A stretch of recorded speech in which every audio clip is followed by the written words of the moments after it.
Hello दोस्तों, कहानियों की दुनिया में आप सभी का स्वागत है। आज हम सुनेंगे मुंशी प्रेमचंद जी द्वारा लिखित एक कहानी शंखनाद। तो आइए सुने इस कहानी को। भानु चौधरी अपने गांव के मुखिया थे। गांव में उनका बड़ा मान था। दरोगा जी उन्हें टाट बिना जमीन पर न बैठने देते। मुखिया साहब की ऐसी धाक बंधी हुई थी कि उनकी मर्जी के बिना गांव में एक पत्ता भी नहीं हिल सकता था। कोई घटना, चाहे वो सास बहू का विवाद हो, चाहे मेर या खेत का झगड़ा, चौधरी साहब के शासनाधिकार को पूर्ण रूप से सचेत करने के लिए काफी थी। वह तुरंत घटना स्थल पर जा पहुंचते। तहकीकात होने लगती। गवाह और सबूत के सिवा किसी अभियोग की सफलता सहित चलाने में जिन बातों की जरूरत होती है उन सब पर विचार होता और चौधरी जी के दरबार से फैसला हो जाता। किसी को अदालत जाने की जरूरत न पड़ती। हाँ, इस कष्ट के लिए चौधरी साहब कुछ फीस जरूर लेते थे। यदि किसी अवसर पर फीस मिलने में असुविधा के कारण उन्हें धीरज से काम लेना पड़ता तो गांव में आफत मच जाती थी, क्योंकि उनके धीरज और दरोगा जी के क्रोध में कोई घनिष्ठ संबंध था। सारांश यह कि चौधरी से उनके दोस्त दुश्मन सभी चौकन्ने रहते थे। चौधरी महाशय के 3 सुयोग्य पुत्र थे। बड़े लड़के बितान एक सुशिक्षित मनुष्य थे। डाकिये के रजिस्टर पर दस्तखत कर लेते थे। बड़े अनुभवी, बड़े मर्मज्ञ, बड़े नीति कुशल। मिर्जई की जगह कमीज पहनते, कभी कभी सिगरेट भी पीते, जिससे उनका गौरव बढ़ता था। यद्यपि उनके ये दुर्व्यसन बूढ़े चौधरी को नापसंद थे, पर बेचारे विवश थे, क्योंकि अदालत और कानून के मामले बितान के हाथों में थे। वह कानून का पुतला था। कानून की दफाएं उसकी जवान पर रखी रहती थी। गवाह गढ़ने में वह पूरा उस्ताद था। मझले लड़के शान चौधरी किसी विभाग के अधिकारी थे। बुद्धि के मंद लेकिन शरीर से बड़े परिश्रमी। जहां घास न जमती हो वहां केसर जमा दे। तीसरे लड़के का नाम गुमान था। वह बड़ा रसिक, साथ ही उदंड भी था। मुहर्रम में ढोल इतने जोरों से बजाता कि कान के पर्दे फट जाते। मछली फंसाने का बड़ा शौकीन था। बड़ा रंगीला जवान था। खंजरी बजा बजा कर जब वह मीठे स्वर से ख्याल गाता तो रंग जम जाता। उसे दंगल का ऐसा शौक था कि कोसों तक धावा मारता, पर घर वाले कुछ ऐसे शुष्क थे कि उसके इन व्यसनों से तनिक भी सहानुभूति न रखते थे। पिता और भाइयों ने तो उसे उसरखेज समझ रखा था। घूर की धमकी, शिक्षा और उपदेश, स्नेह और विनय, किसी का उस पर कुछ भी असर न हुआ। हाँ, भावजे अभी तक उसकी ओर से निराश न हुई थी। वे अभी तक उसे कड़वी दवाइयाँ पिलाए जाती थी, पर आलस्य वह राज रोग है जिसका रोगी कभी नहीं संभलता। ऐसा कोई बिरला ही दिन जाता होगा कि बाके गुमान को भावजों के कटु वाक्य न सुनने पड़ते हो। ये विषैले सर कभी कभी उसके कठोर हृदय में चुभ जाते, किंतु यह घाव रात भर से अधिक न रहता। भोर होते ही थकान के साथ ही यह पीड़ा भी शांत हो जाती। तड़का हुआ, उसने हाथ मुंह धोया, बंसी उठाई और तालाब की ओर चल खड़ा हुआ। भावजे फूलों की वर्षा किया करती। बूढ़े चौधरी पैतरे बदलते रहते और भाई लोग तीखी निगाह से देखा करते, पर अपनी धुन का पूरा बाका गुमान उन लोगों के बीच से ही इस तरह अकड़ता हुआ चला जाता जैसे कोई मस्त हाथी कुत्तों के बीच से निकल जाता है। उसे सुमार्ग पर लाने के लिए क्या क्या उपाय नहीं किए गए। बाप समझता, बेटा ऐसी राह चलो जिसमें तुम्हें भी पैसे मिले और गृहस्थी का भी निर्वाह हो। भाइयों के भरोसे कब तक रहोगे? मैं पका आम हूं, आज टपक पर आया कल, फिर तुम्हारा निवाह कैसे होगा? भाई बात भी न पूछेंगे। भावजों का रंग देख ही रहे हो। तुम्हारे भी लड़के बाले हैं, उनका भार कैसे संभालोगे?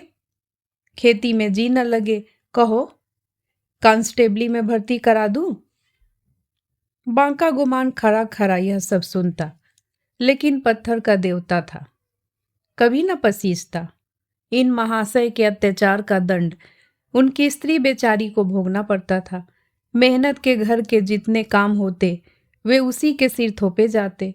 उपले पासती, कुएं से पानी लाती, आटा पीसती और तिस पर भी जेठानियां सीधे मुंह बात न करती, वाह के बानों से छेदा करती।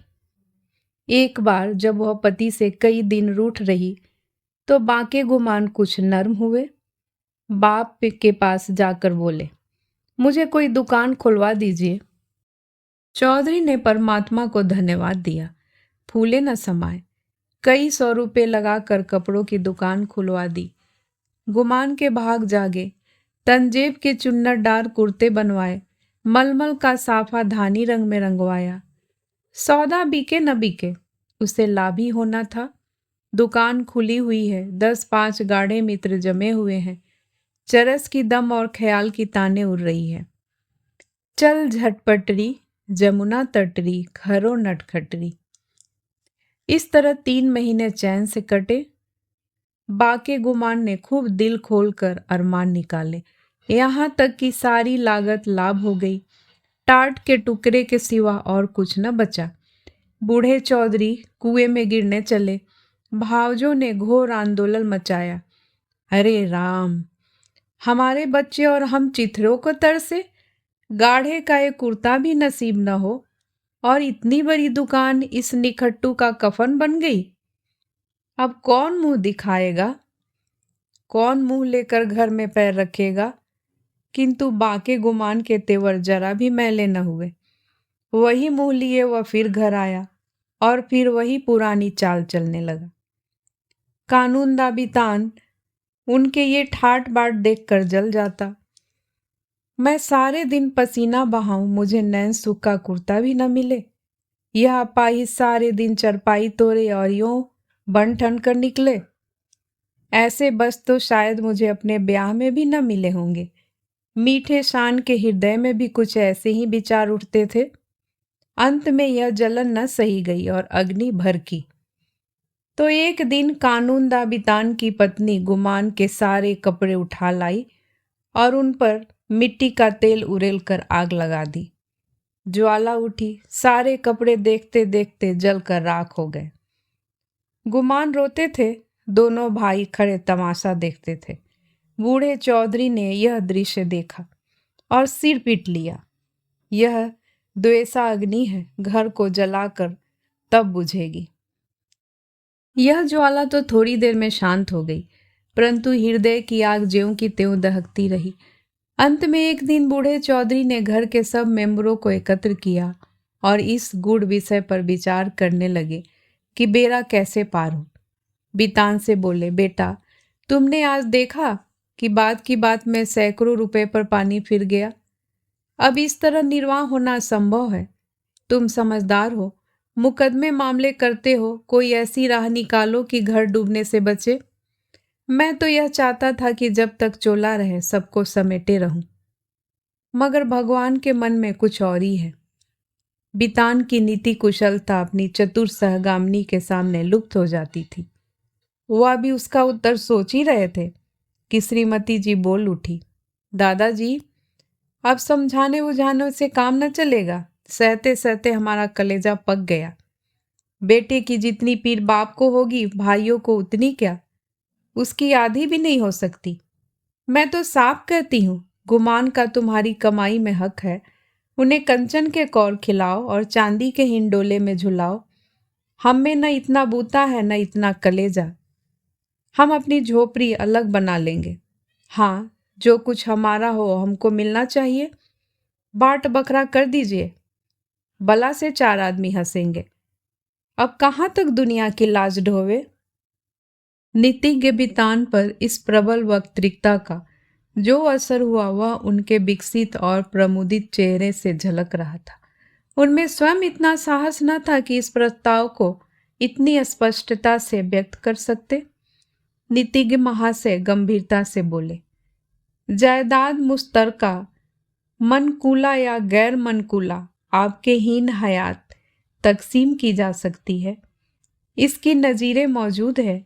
जमींदार को साकी तुल मिल्कियत करने का कोई इस्तेहकाक नहीं है। अब मंदबुद्धि शान की बारी आई। पर बेचारा किसान, बैलों के पीछे आंखें बंद करके चलने वाला, ऐसे गुड़ विषय पर कैसे मुंह खोलता? दुविधा में पड़ा हुआ था। तब उसकी सत्यवक्ता और धर्मपत्नी ने अपनी जेठानी का अनुसरण कर यह कठिन कार्य संपन्न किया। बोली, बड़ी बहन ने जो कुछ कहा उसके सिवा और दूसरा उपाय नहीं। कोई तो कलेजा तोड़ तोड़ कर कमाए, मगर पैसे पैसे को तरसे, तन ढांकने को वस्त्र तक न मिले और कोई सुख की नींद सोए, हाथ बढ़ा बढ़ा के खाए। ऐसी अंधेर नगरी में अब हमारा निवाह न होगा।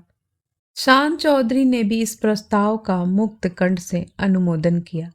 अब बूढ़े चौधरी गुमान से बोले, क्यों बेटा, तुम्हें भी यही मंजूर है? अभी कुछ नहीं बिगड़ा, यह आग अब भी बुझ सकती है। काम सबको प्यारा है, चाम किसी को नहीं। बोलो, क्या कहते हो? कुछ काम धंधा करोगे या अभी आंखें नहीं खुली? गुमान में धैर्य की कमी न थी। बातों को इस कान से सुनकर उस कान से उड़ा देना उसका नित्य कर्म था। किंतु भाइयों की इस जनमुरीदी पर उसे क्रोध आ गया। बोला, भाइयों की जो इच्छा है वही मेरे मन में भी लगी हुई है। मैं भी इस जंजाल से भागना चाहता हूँ। मुझसे न मजूरी हुई है न होगी। जिसके भाग में चक्की पीसना बदा है वह पीसे। मेरे भाग्य में चयन करना लिखा है, मैं क्यों अपना सिर ओखली में दूं? मैं तो किसी से काम करने को नहीं कहता। आप लोग क्यों मेरे पीछे पड़े हुए हैं? अपनी अपनी फिक्र कीजिए। मुझे आध सेर आटे की कमी नहीं है। इस तरह की सभाएं कितनी ही बार हो चुकी थी, परंतु इस देश की सामाजिक और राजनीतिक सभाओं की तरह इसमें भी कोई प्रयोजन सिद्ध नहीं होता था।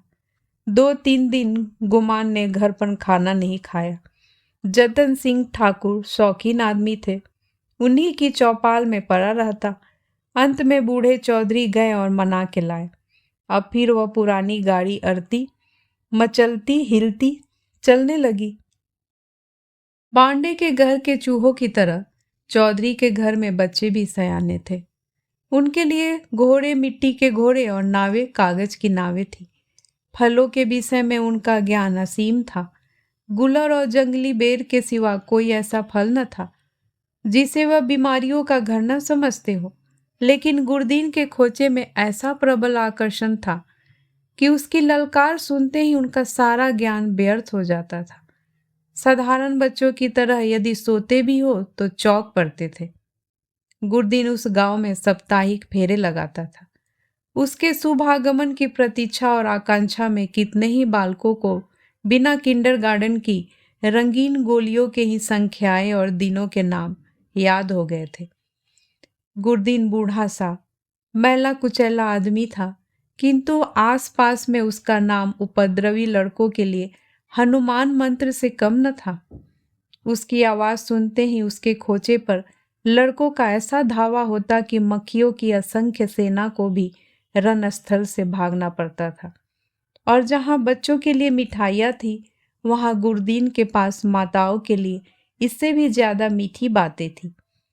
माँ कितना ही मना करती रहे, बार बार पैसा न रहने का बहाना करे, पर गुरदीन चटपट मिठाइयों का दोना बच्चों के हाथ में रख ही देता और स्नेहपूर्वक भाव से कहता, बहू जी, पैसों की कोई चिंता न करो, फिर मिलते रहेंगे। कहीं भागे थोड़े ही जाते हैं। नारायण ने तुमको बच्चे दिए हैं तो मुझे भी उनकी न्यौछावर मिल जाती है। उन्हीं की बदौलत मेरे बाल बच्चे भी जीते हैं। अभी क्या, ईश्वर इनका मौर तो दिखावे, फिर देखना कैसा ठनगन करता हूँ। गुरदीन का यह व्यवहार चाहे वाणिज्य नियमों के प्रतिकूल ही क्यों न हो, चाहे 9 नगद सहित 13 उधार नहीं वाली कहावत अनुभव सिद्ध ही क्यों न हो, किंतु मिष्टभाषी गुरदीन को कभी अपने इस व्यवहार पर पछताने या उसमें संशोधन करने की जरूरत नहीं हुई। मंगल का शुभ दिन था। बच्चे बड़ी बेचैनी से अपने दरवाजों पर खड़े गुरदीन की राह देख रहे थे। कई उत्साही लड़के पैरों पर चढ़ गए और कोई कोई अनुराग से विवश होकर गांव के बाहर निकल गए थे। सूर्य भगवान अपनी सुनहरा थाल लिए पूरब से पश्चिम जा पहुंचे थे। इतने में ही गुरदीन आता हुआ दिखाई दिया। लड़कों ने दौड़कर उसका दामन पकड़ा और आपस में खींचातानी होने लगी। कोई कहता था मेरे घर चलो, कोई अपने घर का न्योता देता था। सबसे पहले भानु चौधरी का मकान पड़ा। गुरदीन ने अपना खोंचा उतार लिया। मिठाइयों की लूट शुरू हो गई। बालकों और स्त्रियों का ठड़ लग गया। हर्ष और विषाद, संतोष और लोभ, ईर्ष्या और क्षोभ, द्वेष और जलन की नाट्यशाला सज गई। कानून दाबितान की पत्नी अपने तीनों लड़कों को लिए हुए निकली। शान की पत्नी भी अपने दोनों लड़कों के साथ उपस्थित हुई। गुरदीन ने मीठी बातें करनी शुरू की। पैसे झोली में रखे धेले की मिठाई दी और धेले का आशीर्वाद। लड़के दोने लिए उछलते कूदते घर में दाखिल हुए। अगर सारे गांव में कोई ऐसा बालक था जिसने गुरदीन की उदारता से लाभ उठाया हो तो वह बांके गुमान का लड़का धान था। यह कठिन था कि बालक धान अपनी भाई बहनों को हंस हंस कर और उछल उछल कर मिठाइयाँ खाते देखकर सब्र कर जाए। उस पर तुरा यह कि वे उसे मिठाइयाँ दिखा दिखा कर ललचाते और चिढ़ाते थे। बेचारा धान चीखता और अपनी माता का आंचल पकड़ पकड़ कर दरवाजे की तरफ खींचता था। पर वह अबला क्या करे, उसका हृदय बच्चे के लिए ऐंठ ऐंठ कर रह जाता था। उसके पास एक पैसा भी नहीं था। अपने दुर्भाग्य पर, जेठानियों की निष्ठुरता पर और सबसे ज्यादा अपने पति के निखट्टूपन पर कुड़ कुड़ कर रह जाती थी। अपना आदमी ऐसा निकम्मा न होता तो क्यों दूसरों का मुंह देखना पड़ता, क्यों दूसरों के धक्के खाने पड़ते। उसने धान को गोद में उठा लिया और प्यार से दिलासा देने लगी, बेटा रो मत, अब की गुरदीन आवेगा तो तुम्हें बहुत सी मिठाइयाँ ले दूंगी। मैं इससे अच्छी मिठाई बाजार से मंगवा दूंगी। तुम कितनी मिठाई खाओगे? यह कहते कहते उसकी आंखें भर आई। आह, यह मनहूस मंगल आज ही फिर आवेगा और फिर ये ही बहाना करने पड़ेंगे। हाय, अपना प्यारा बच्चा धेले की मिठाई को तरसे और घर में किसी का पत्थर सा कलेजा न पसीजे। वह बेचारी तो इन चिंताओं में डूबी हुई थी और धान किसी तरह चुप ही न होता था। जब कुछ बस न चला तो माँ की गोद से जमीन पर उतर कर लौटने लगा और रो रो कर दुनिया सिर पर उठा ली। माँ ने बहुत बहलाया फुसलाया, यहाँ तक कि उसे बच्चे के इस हट पर क्रोध भी आ गया। मानो हृदय के रहस्य कभी समझ में नहीं आते। कहाँ तो बच्चे को प्यार से चिपटाती थी, ऐसी झल्लाई कि उसे 2-3 थप्पड़ जोर से लगाए और घुड़क कर बोली, चुप रहा भागे, तेरा ही मुंह मिठाई खाने का है। अपने दिन को नहीं रोता, मिठाई खाने चला है। बांका गुमान अपनी कोठरी के द्वार पर बैठा हुआ यह कौतुक बड़े ध्यान से देख रहा था। वह इस बच्चे को बहुत चाहता था। इस वक्त के थप्पड़ उसके हृदय में तेज भाले के समान लगे और चुभ गए। शायद उनका अभिप्राय भी यही था। दुनिया रुई को ढूंढने के लिए तांत पर चोट लगाता है। जिस तरह पत्थर और पानी में आग छिपी रहती है, उसी तरह मनुष्य के हृदय में भी, चाहे वह कैसा ही क्रूर और कठोर क्यों न हो, उत्कृष्ट और कोमल भाव छिपे रहते हैं। गुमान की आंखें भर आई। आंसू की बूंदें बहुधा हमारे हृदय की मलिनता को उज्जवल कर देती है। गुमान सचेत हो गया। उसने जाकर बच्चे को गोद में उठा लिया और अपनी पत्नी से करुणोत्पादक स्वर में बोला, बच्चे पर इतना क्रोध क्यों करती हो? तुम्हारा दोषी मैं हूं। मुझको जो दंड चाहो दो। परमात्मा ने चाहा तो कल से लोग इस घर में मेरा और मेरे बाल बच्चों का भी आदर करेंगे। तुमने आज मुझे सदा के लिए इस तरह जगा दिया, मानो मेरे कानों में शंखनाद कर मुझे कर्म पथ में प्रवेश का उपदेश दे दिया। कहानी सुनने के लिए बहुत बहुत धन्यवाद।